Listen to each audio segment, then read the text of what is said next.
الحمد لله رب العالمين والصلاة والسلام على حبيبه محمد وآله وصحبه أجمعين. أعوذ بالله من الشيطان الرجيم. بسم الله الرحمن الرحيم. وأتموا الحج والعمرة لله فإن أحصرتم فما استيسر من الهدي ولا تحلقوا رؤوسكم حتى يبلغ الهدي محله فمن كان منكم مريضا أو به أذى من رأسه ففدية من صيام أو صدقة أو نسك فإذا أمنتم فمن تمتع بالعمرة إلى الحج فما استيسر من الهدي فمن لم يجد فصيام 3 أيام في الحج و7 إذا رجعتم تلك 10 كاملة ذلك لمن لم يكن أهله حاضر المسجد الحرام واتقوا الله واعلموا أن الله شديد العقاب. حج اور عمرہ اللہ کے لیے ادا کرو. وَأَتِمُّوا الْحَجَّ وَالْعُمْرَةَ لِلَّهِ، پورا ادا کرو. حج کے اور عمرے کے کچھ ارکان ہیں، فرائض ہیں، سنن ہیں، اس میں واجبات ہیں. اور حج ایک ایسی عبادت ہے جس کے بارے ارشاد ہے. رسول اللہ صلی اللہ علیہ وسلم نے فرمایا کہ حج کرنے والا گناہوں سے ایسے پاک ہو جاتا ہے جیسے دنیا میں آج پیدا ہوا ہو. لیکن اسے اس کے پورے ارکان اور پورے سنن و واجبات اور پورے آداب کے ساتھ ادا کیا جائے. وَأَتِمُّوا الْحَجَّ، حج کو پورا ادا کرو، پورا مکمل کرو. ہوتا یہ ہے کہ ہم لوگ جب وہاں حاضری دیتے ہیں تو ہم پرواہ نہیں کرتے کہ حج کے ارکان کیا ہیں، فرائض کیا ہیں، ان میں سنن و واجبات کیا ہیں، کس چیز کی احتیاط کرنی ہے، کس وقت پر کون سا کام کرنا ہے. حج کی 2 قسمیں ہوتی ہیں، تمتع اور قران. کوئی بھی آدمی باہر سے جب وہاں وارد ہوتا ہے تو عمرہ اس کے لیے ضروری ہو جاتا ہے. اور سب سے پہلے عمرہ ادا کرنے کے بعد وہ کوئی اور کام کر سکتا ہے. لیکن اگر حج کے ارادے سے جائے تو حج کے 2 طریقے ہیں، تمتع اور قران. تمتع میں یہ ہوتا ہے کہ عمرہ ادا کر کے احرام کھول دے اور بال کٹا لے، سر منڈوا لے، پھر جب حج کی باری آئے حج ادا کر لے. لیکن دوسرا طریقہ یہ ہوتا ہے کہ حاجی جب باہر سے جاتا ہے تو یہ نیت کر لیتا ہے کہ میں نے جو عمرہ کیا ہے اسی احرام کے ساتھ حج بھی کروں گا. پھر اس میں 2 4 10 دن جتنے باقی ہوں حج میں، وہ دن اسی احرام کے ساتھ گزارتا ہے. اور احرام کے اپنے تحفظات ہیں، پاؤں نہ ڈھانکے، خوشبو نہ لگائے، کسی چیز کو مکھی جوں تک نہ مارے. اس طرح کی بہت سی چیزیں ہیں جن کی احتیاط ضروری ہوتی ہے. تو فرمایا جو بھی کرو اس کے سارے ارکان پوری طرح پورے خلوص سے اور پورے اہتمام سے ادا کرو. اور اگر کسی وجہ سے کوئی رکاوٹ راستے میں آ جائے، جس طرح نبی کریم صلی اللہ علیہ وسلم عمرہ ادا کرنے کے لیے تشریف لے گئے تو مشرکین مکہ نے حدیبیہ پہ روک دیا تھا. کوئی بیماری روک دے، دشمن روک دے،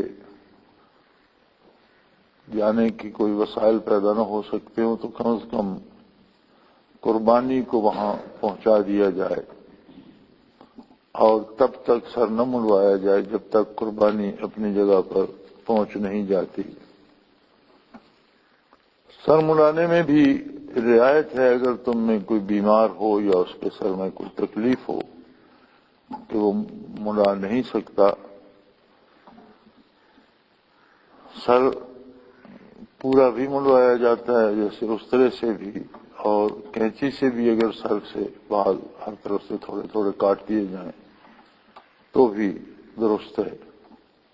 لیکن اگر کوئی بیمار ہو اور یہ بھی نہ کر سکے تو پھر اسے صدقہ دینا پڑتا ہے، کچھ مساکین کو خیرات دے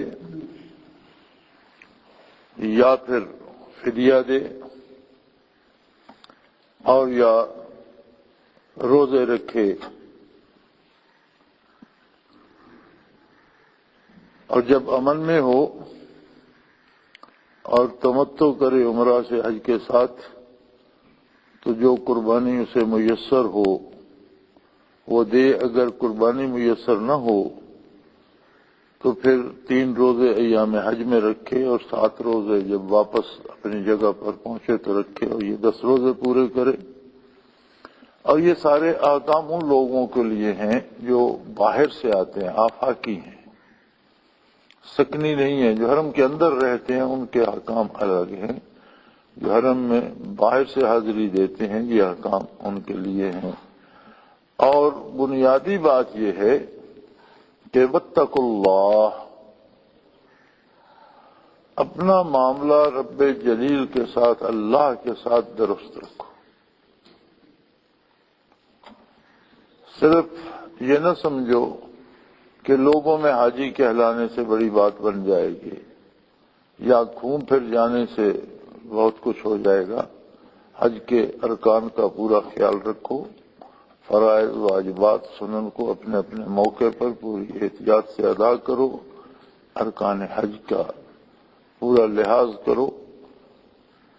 اور حج کا حاصل بھی، تمام عبادتوں کا حاصل یہ ہے کہ بندے کا تعلق رب کریم کے ساتھ مضبوط سے مضبوط تر ہوتا چلا جائے، اسے حضوری حق نصیب ہو اور ایک کیفیت پیدا ہو جائے کہ ہمہ وقت اپنے پروردگار کو اپنے ساتھ حاضر سمجھے۔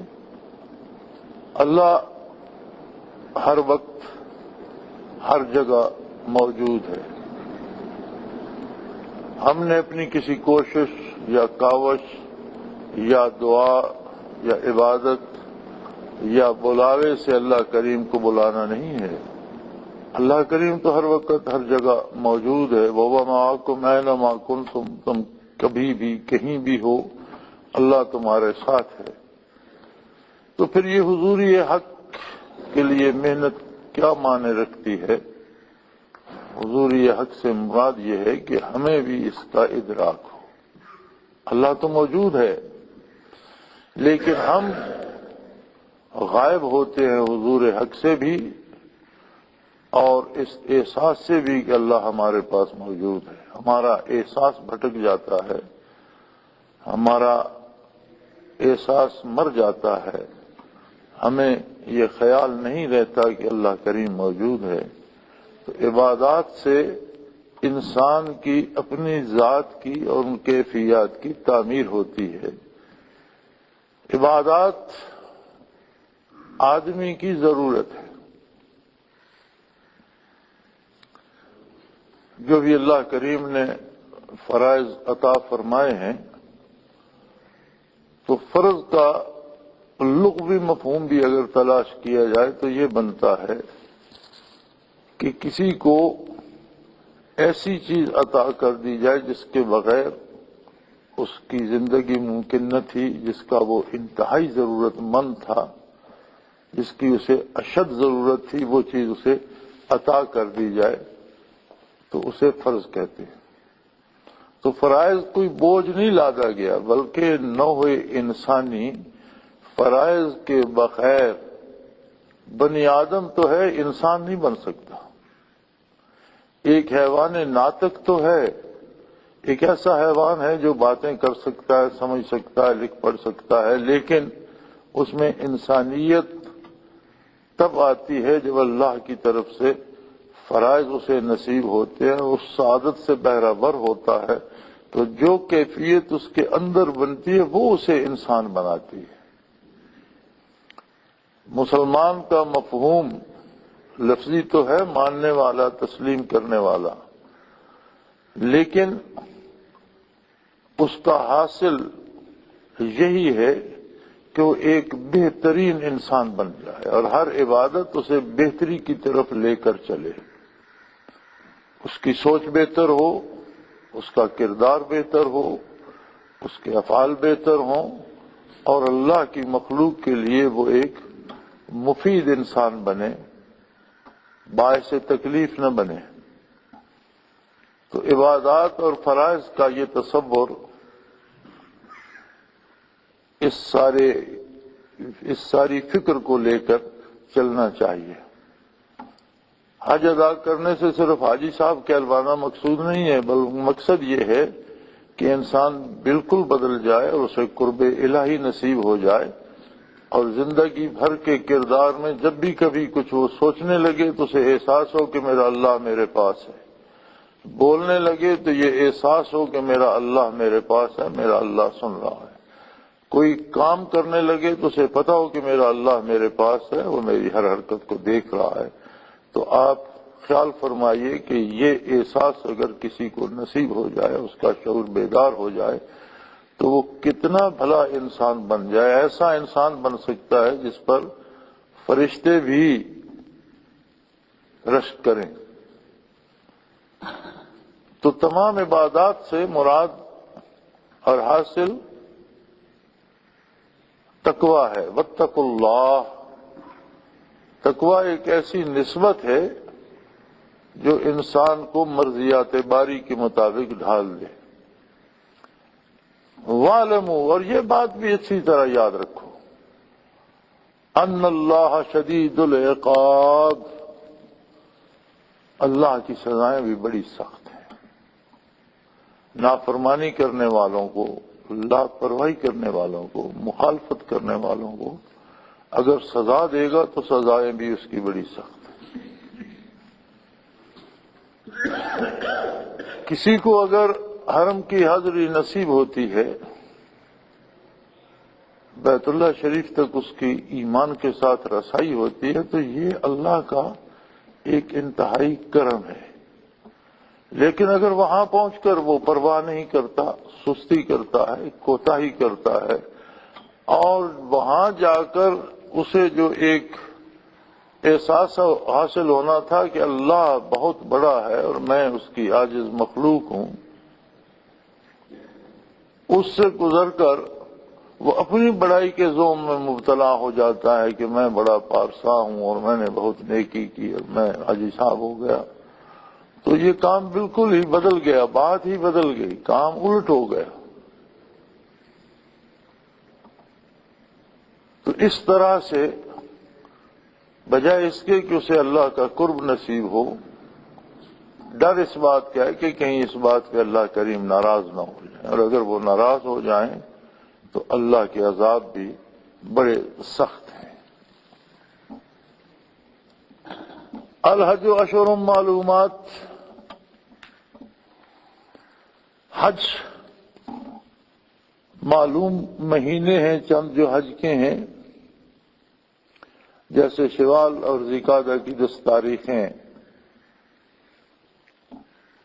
یہ حج کی ہیں، اور جو اس میں حج مقرر کر لے، ارادہ کر لے کہ مجھے حج کرنا ہے، تو پھر یہ خیال رکھے فلا رفث ولا فسوق ولا جدال فی الحج، جب حج کا ارادہ کر لے تو پھر نہ کوئی فوش بات کرے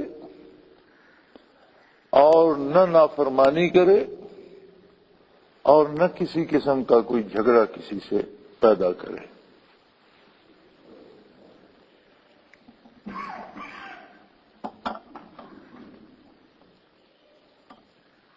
یعنی پھر زیادہ محتاط ہو جائے، اور زیادہ محتاط ہو جائے۔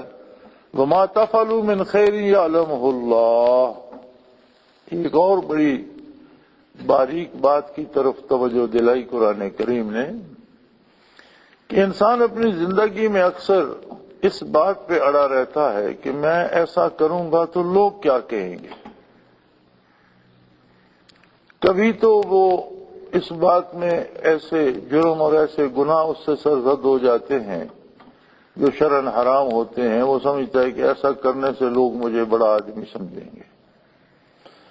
کبھی وہ نیکیاں اس طرح سے ضائع کرتا ہے کہ کام تو درست کر رہا ہوتا ہے لیکن اسے امید یہ ہوتی ہے کہ دیکھنے والے لوگ مجھے بھلا اور نیک اور اچھا کہیں۔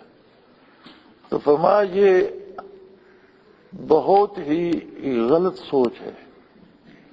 یہ بات یاد رکھو، وما تفعلوا من خیر، جو بھلائی بھی تم کرتے ہو، جو اچھا کام بھی تم کرتے ہو، جو نیکی تم کرتے ہو، یعلمہ اللہ، اللہ اسے جانتا ہے۔ تو نیکی اللہ کی رضا کے لیے کی جاتی ہے، بھلائی اللہ کریم کو راضی اور خوش کرنے کے لیے کی جاتی ہے۔ بعض اوقات ایسا ہوتا ہے کہ آپ نیکی کرتے ہیں لیکن لوگ آپ کو برا کہتے ہیں، اور آج کل تو ہمارے اندر ایسی رسومات رچ بس گئی ہیں کہ بعض اوقات وہ شرعاً حرام تک چلی جاتی ہیں۔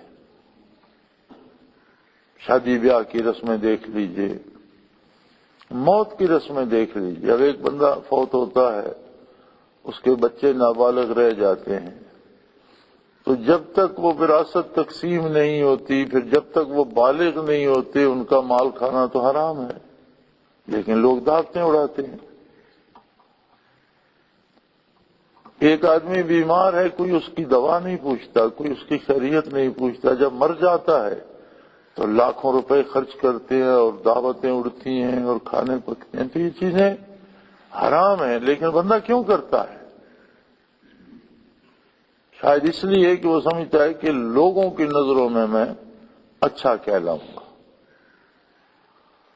تو کوئی برائی اس لیے کرنا کہ لوگ اچھا کہیں، یا کوئی نیکی اس غرض سے کرنا کہ لوگ اچھا کہیں، تو وہ برائی پہلے برائی تھی، اس میں اللہ کی ناراضگی کی پرواہ نہ کرتے ہوئے لوگوں کی رضامندی مد نظر رکھی، تو اس کا عذاب کئی گنا بڑھ گیا، اس کی برائی کئی گنا بڑھ گئی۔ اور نیکی تھی اگر اللہ کی رضا کے لیے کی جاتی، لیکن کرنے والے نے اس سے امید رکھی کہ لوگ مجھے اچھا کہیں، تو نیکی بھی جرم بن گئی۔ تو فرمایا وَاعْلَمُوا، یہ بات بڑی اچھی طرح سے جان لو کہ جو بھلائی تم کرتے ہو اللہ اسے جانتا ہے۔ وَتَزَوَّدُوا فَإِنَّ خَيْرَ الزَّادِ التَّقْوَىٰ، اور حج پر جانے کے لیے خرچ کا اہتمام کرو۔ جس کے پاس اخراجات نہیں ہیں اس پر حج فرض ہی نہیں ہے، وہ مانگ تانگ کر لوگوں سے مانگ کر کیوں جاتا ہے؟ اور سب سے بڑی عجیب بات یہ ہے کہ بے شمار لوگ، ان میں بڑے بڑے علماء بھی ہیں، امراء بھی ہیں، حکومت کے عہدیدار بھی ہیں، ویسے ہی اتنے مالدار ہوتے ہیں کہ ان پر حج فرض ہوتا ہے، لیکن سرکاری خرچ پہ حج پہ جاتے ہیں۔ اب یہ جو سرکاری خزانہ ہے یہ پورے ملک کے ہر شہری کا ہے، غریب اور مسکین کا ہے، اس کا بھی اس پر حق ہے جس کے پاس شام کے کھانے کا نہیں ہے۔ تو اگر اپنے خرچ کا اہتمام نہیں کرتے اور دوسروں کے خرچ پر حج پر جاتے ہو تو اس کی ضرورت کیا ہے؟ ہماری مصیبت یہ ہے کہ ہم باتیں کرتے ہیں، دوسروں کو روکتے ہیں، لیکن میں نے یہ دیکھا ہے کہ بڑے بڑے علماء بھی سیاستدانوں کے ساتھ سرکاری خرچ پر حج پر ہوا ہے، اور یہ نہیں پوچھا کہ یہ سرکار کون ہے۔ سرکاری پیسے تو بیت المال ہے، اور یہ تو ساری آپ کی کھانسی ریکارڈ ہوگی آج تو۔ اسے پوری دنیا پہ جانا ہوتا ہے اور یہ ساری کھانسی اس میں ریکارڈ ہوگی. آج تو آپ کو زیادہ کھانسی ہے تو وہاں باہر تشریف لے جائیں, کیونکہ اس کے پاس بیٹھنا تو ضروری نہیں ہے. یہ جو ڈیلیٹ کرنا ہوا. تو حج پر جانے کے اپنے اخراجات کا اہتمام کیجیے, اور اگر اخراجات نہیں ہیں تو حج آپ پر فرض ہی نہیں ہے. عام لوگوں کو بھی میں نے دیکھا ہے کہ یہاں پر مانگتے پھرتے ہوتے ہیں, عمراء کے دروازے پہ جاتے ہیں, جی میں نے حج پر جانا ہے میری مدد کیجیے. بھائی جب آپ کے پاس اخراجات نہیں ہیں, حج آپ پر فرض نہیں ہے.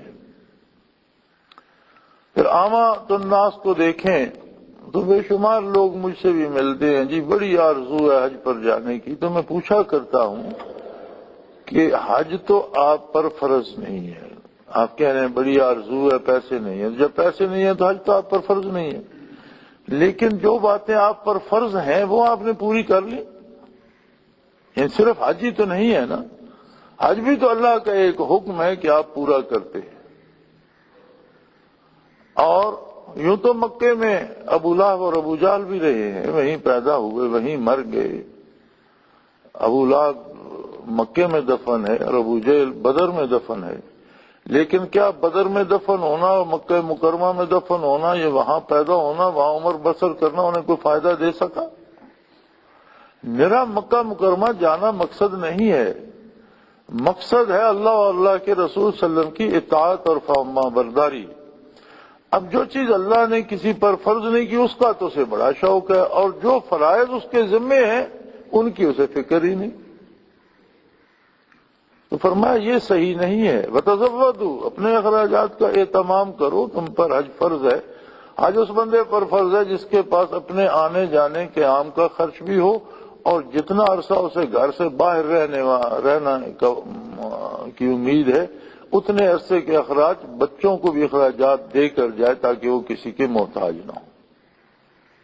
اور اگر اتنی حیثیت نہیں ہے تو اس پر حج فرض نہیں ہے. اور جن پر فرض نہیں ہے وہ کیوں دوسروں سے مانگ کر اور گدا کر کے کیوں جائیں؟ وتزودوا, اپنے اخراجات کا اہتمام کرو. فإن خیر الزاد التقوی, اور بہترین زاد راہ تو تقوی ہے, اللہ کی اطاعت کا جذبہ. اور وہ زندہ ہو تو آپ جہاں ہیں جو فرائض آپ پر ہیں وہ پورے کریں تو آپ کو وہیں حج کا ثواب ملتا رہے گا. ایسا غریب جس کے لیے اخراجات کی سکت جس کے پاس نہیں ہے, اس کے لیے ہر جمعے میں حج کا درجہ ہے. اشراق کے نوافل ادا کرتا ہے اسے عمرے کا ثواب مل جاتا ہے, چونکہ وہ وہاں پہنچ نہیں سکتا. تو غرض تو اللہ کریم کی اطاعت ہے, صرف سفر کرنا غرض نہیں ہے. تو جس طرح سے حکم ہے اس طرح سے کرو. اخراجات کا اہتمام ہے تو ضرور جاؤ, اور نہیں ہے تو جو فرائض ہیں وہ پورے کرو, اجر تو اس نے دینا ہے. واتقون یا اولی الالباب, اور دانش مندی کی بات یہ ہے کہ اللہ کے ساتھ اپنے معاملے کو درست رکھے.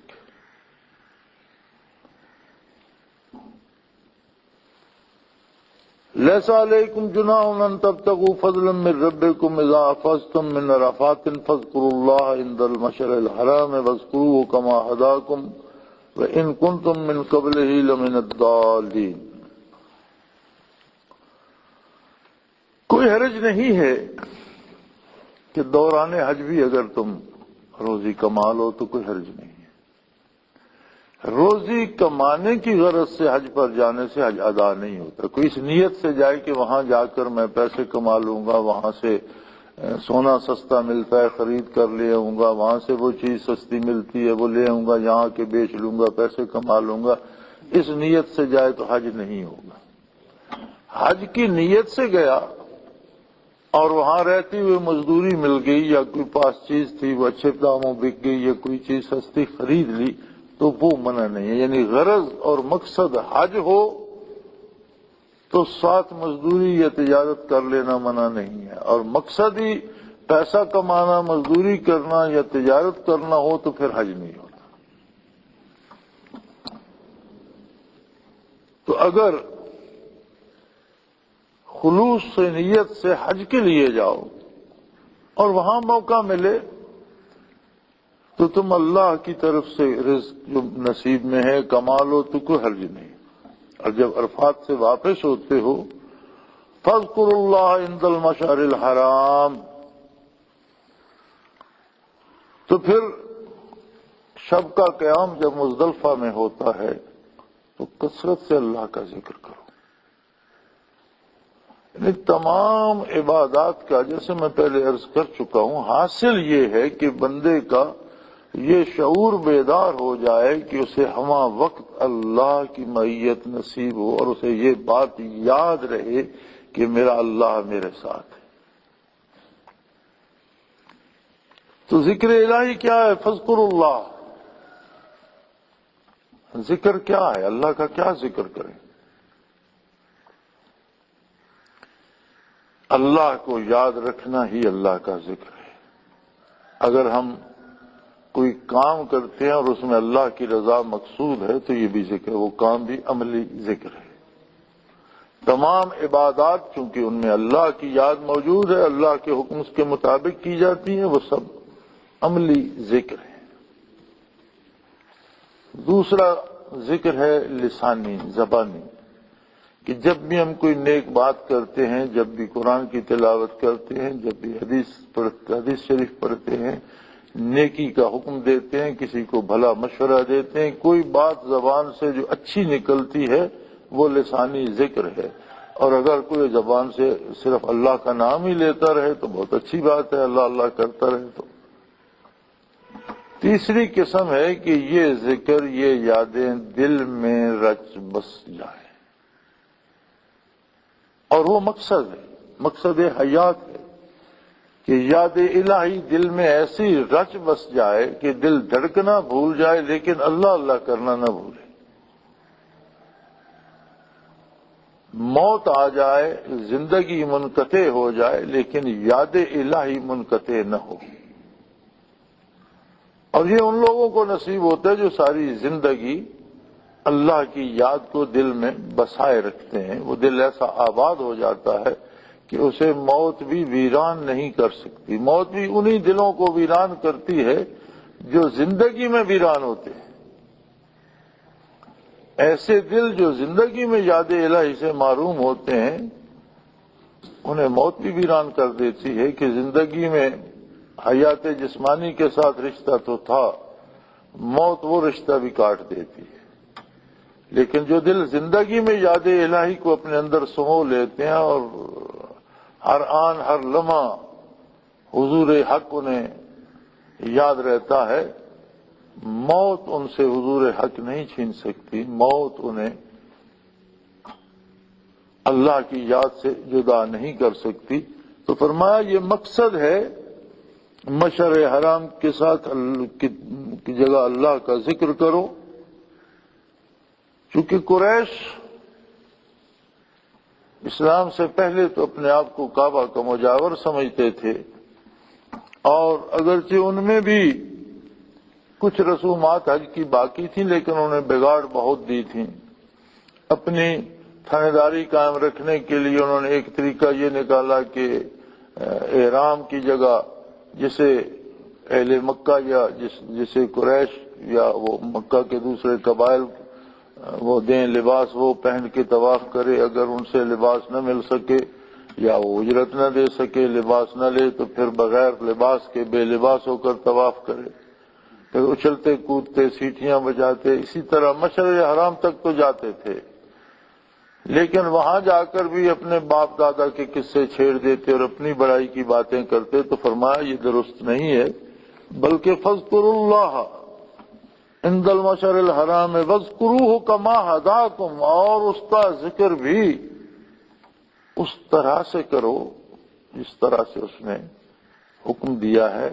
اور اس احسان کو یاد رکھو کہ زمانے جاہلیت میں یہی لوگ تھے اہل مکہ، اور کیا جہالتیں کرتے تھے، اور جو عرب باہر سے آتے تھے وہ بھی کیا کرتے تھے. اللہ نے جب مسلمانوں تمہیں ہدایت دے دی، یہ اس کا بہت بڑا احسان ہے کہ کسی کو دین حق سے سرفراز فرمایا اور اسے ہدایت دے دی. اور تمہیں یاد ہے کہ اسلام کے آنے سے پہلے تم کس گمراہی میں تھے، کہ حقیقت سے نا آشنا تھے اور ہدایت سے کس قدر دور تھے، اور تم جانتے ہو ان کنتم من قبلہ لمن الضالین، تمہیں پتہ ہے کہ تم اس سے پہلے بالکل ہی ناواقف تھے، تمہیں ان باتوں کی کوئی خبر نہیں تھی، نہ اللہ کی ذات سے آشنا تھے، نہ اس کی صفات سے آشنا تھے، نہ اس بات سے آشنا تھے کہ اس کی رضامندی کس چیز میں ہے، نہ اس بات سے باخبر تھے کہ وہ کن باتوں پر ناراض ہوگا۔ اس نے رحمت للعالمین صلی اللہ علیہ وآلہ وسلم کو مبعوث فرما کر تم پر یہ احسان فرمایا کہ تمہیں ان سب باتوں سے آشنا کر دیا اور تمہیں ہدایت آشنا کر دیا، لہذا اس کا ذکر کرو۔ ثم افیضوا من حیث افاض الناس، اور عرفات سے ہو کر لوٹو جہاں سے ساری دنیا لوٹتی ہے۔ رؤسائے مکہ مشعر الحرام سے جو منا اور عرفات کے درمیان ہے وہاں سے لوٹ آتے تھے اور دوسرے لوگوں کو عرفات بھیجتے تھے کہ ہم تو بھائی خانہ کعبہ کے مجاور ہیں، ہمیں کیا ضرورت ہے، ہم تو بخشے ہوئے لوگ ہیں، تم وہاں تک جاؤ۔ فرمایا نہیں، ہر شخص کے لیے فرائض و واجبات برابر ہیں اور وہیں تک جاؤ اور اللہ سے توبہ کرتے رہو۔ اگر حج کی سعادت نصیب ہوئی ہے یا حج کے ارکان ادا کر لو تو استغفار پھر بھی کرتے رہو۔ پہلی بات تو یہ کہ اگر ہم سارے فرائض و واجبات، سنن اور مستحبات تک پورے ادا کر لیں تو ہماری ادائیگی بھی اس شان کی نہیں ہوتی جس شان کی اس کی بارگاہ ہے، ہم سے کمی رہ جاتی، خلوص میں کمی رہ جاتی ہے، اعمال میں کمی رہ جاتی ہے، اور دوسری بات یہ کہ ہم پوری طرح کر ہی نہیں پاتے۔ لہذا ہر آن اللہ سے بخشش بھی طلب کرتے رہو اور یہ خیال رکھو کہ اے اللہ میں کمزور ہوں، جو میرے بس میں ہے میں وہ کر رہا ہوں، جس کا مجھے علم نہیں یا میں جانتا ہوں میں کر نہیں پاتا ہے، اللہ اس پر مجھے معاف فرما دے، مجھ سے درگزر فرما اور میرے ٹوٹے پھوٹے اعمال کو قبول فرما، اور یہ احساس رہے کہ میں بندہ ہوں، میں کمزور ہوں، میں محتاج ہوں، وہ اللہ ہے، وہ مالک ہے میرا، وہ سب سے بڑا ہے، وہ بہت بڑا ہے، کبریائی اسی کو زیب دیتی ہے۔ واستغفر اللہ، دوران حج بھی اللہ سے استغفار کرتے رہو۔ ان اللہ غفور الرحیم، یقیناً اللہ معاف کرنے والا بھی ہے، اللہ رحم کرنے والا بھی ہے۔ فَإِذَا قَضَيْتُم مَّنَاسِكَكُمْ فَاذْكُرُوا اللَّهَ كَذِكْرِكُمْ آبَاءَكُمْ أَوْ أَشَدَّ ذِكْرًا، اور جب حج کے ارکان پورے کر لو، مناسک حج جب ادا کر لو تو اللہ کا ذکر اس طرح کرو جس طرح تم اپنے آباء و اجداد کے قصے بیان کرتے تھے، بلکہ اس سے زیادہ اپنی بڑائی یا اپنے بزرگوں کی بڑائی بیان کرنے سے اللہ کی بڑائی بیان کرو، اور سب سے زیادہ بڑی شدت کے ساتھ اللہ کا ذکر ادا کرو۔ بعض لوگ حج میں بھی دنیا ہی تلاش کرتے ہیں، وَمِنَ النَّاسِ مَن يَقُولُ رَبَّنَا آتِنَا فِي الدُّنْيَا وَمَا لَهُ فِي الْآخِرَةِ مِنْ خَلَاقٍ۔ بعض لوگوں کی نیتیں یہ ہوتی ہیں کہ لوگ مجھے بہت بڑا آدمی کہیں، لوگ مجھے الحاج کہیں، لوگ میرا بڑا احترام کریں، دنیا میں مجھے بہت سی دولت مل جائے، یہاں سے بہت سی دولت گھسیٹ کے لے جاؤں۔ تو فرمایا اگر دوران حج بھی جو نہایت ہی افضل ترین عبادت ہے کسی کا مقصد حصول دنیا ہی ہو تو وہ ایسا معلوم ہوتا ہے کہ آخرت میں اس کے لیے کوئی حصہ باقی نہیں رہتا۔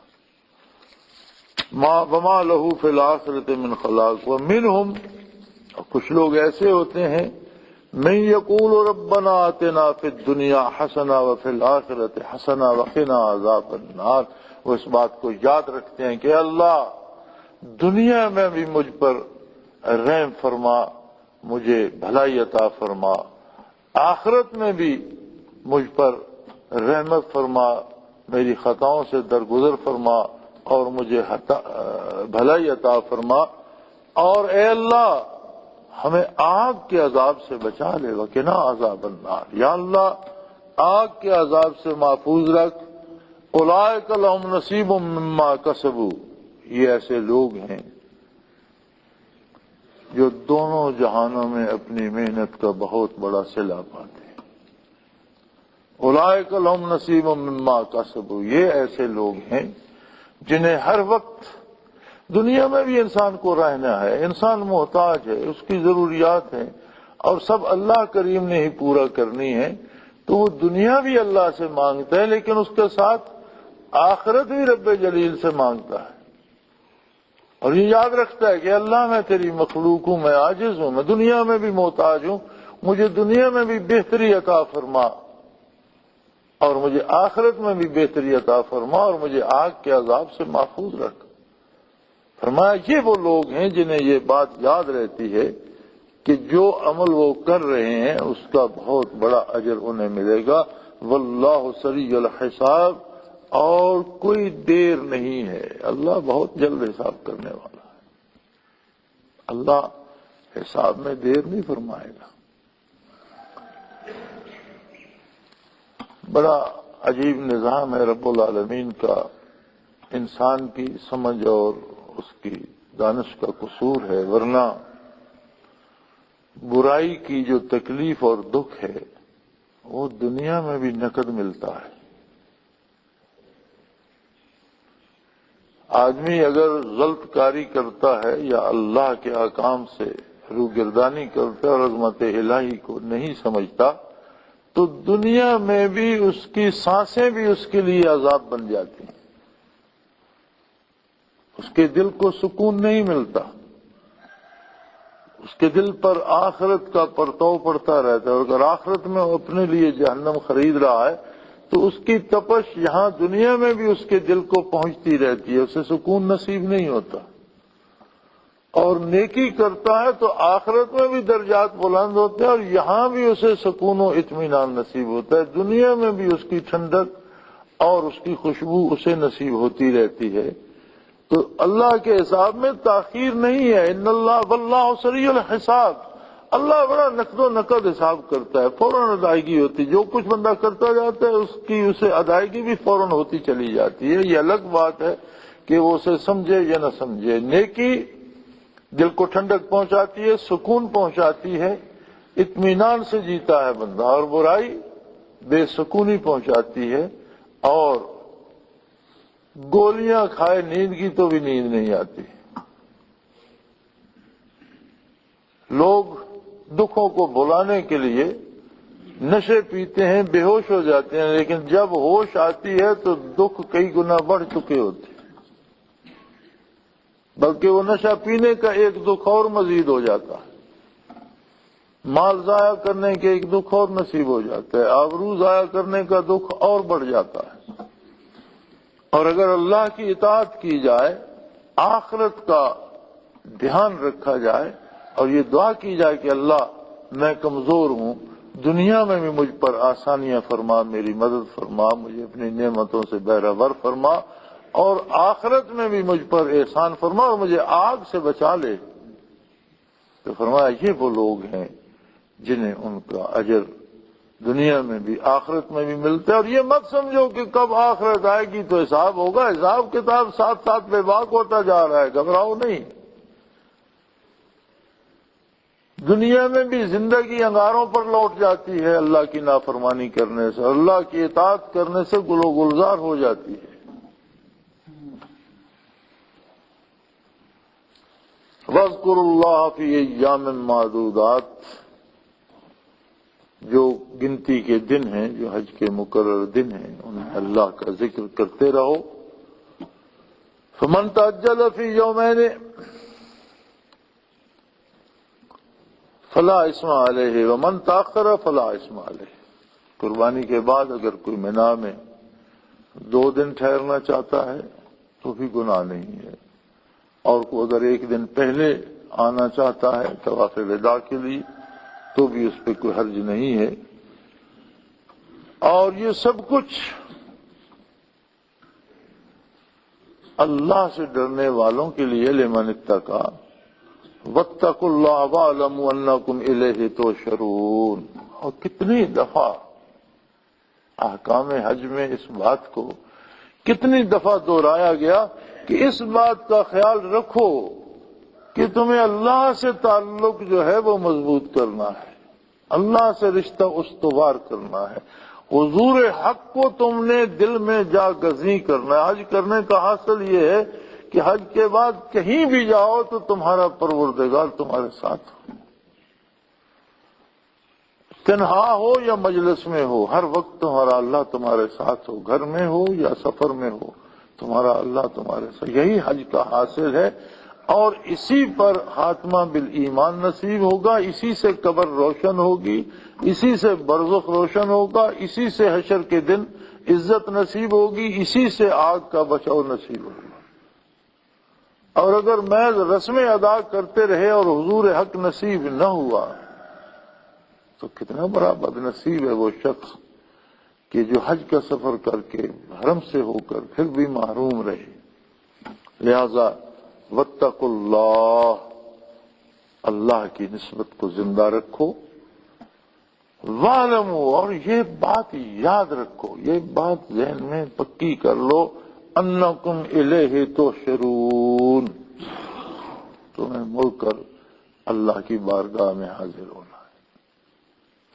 تم ہزار تبدیلیوں سے گزرو، ہزار انقلاب سے گزرو، بچپن، جوانی، بڑھاپا بیتے، دولت کماؤ، عہدے کماؤ، یا غریبی اور مفلسی رہے، کسی حال میں، کسی رنگ میں تم ہواؤں میں بکھر جاؤ یا زمین پہ منتشر ہو جاؤ یا آگ میں جل جاؤ، موت نے آنا ہے،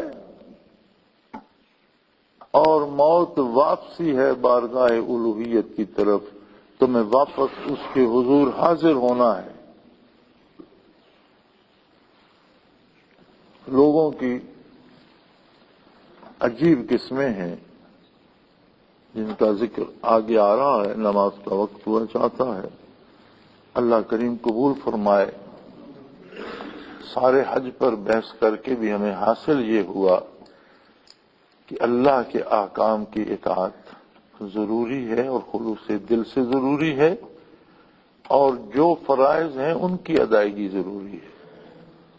یہ ضروری نہیں کہ جو ہمارے ذمہ فرض نہیں اس کے لیے دوڑیں اور جو فرائض ہیں وہ چھوڑ دیں، اور پھر اللہ حج بھی نصیب کرے، فرائض کی ادائیگی بھی نصیب ہو، تو ضروری یہ ہے کہ ان سب عبادات کا حاصل حضور حق ہے۔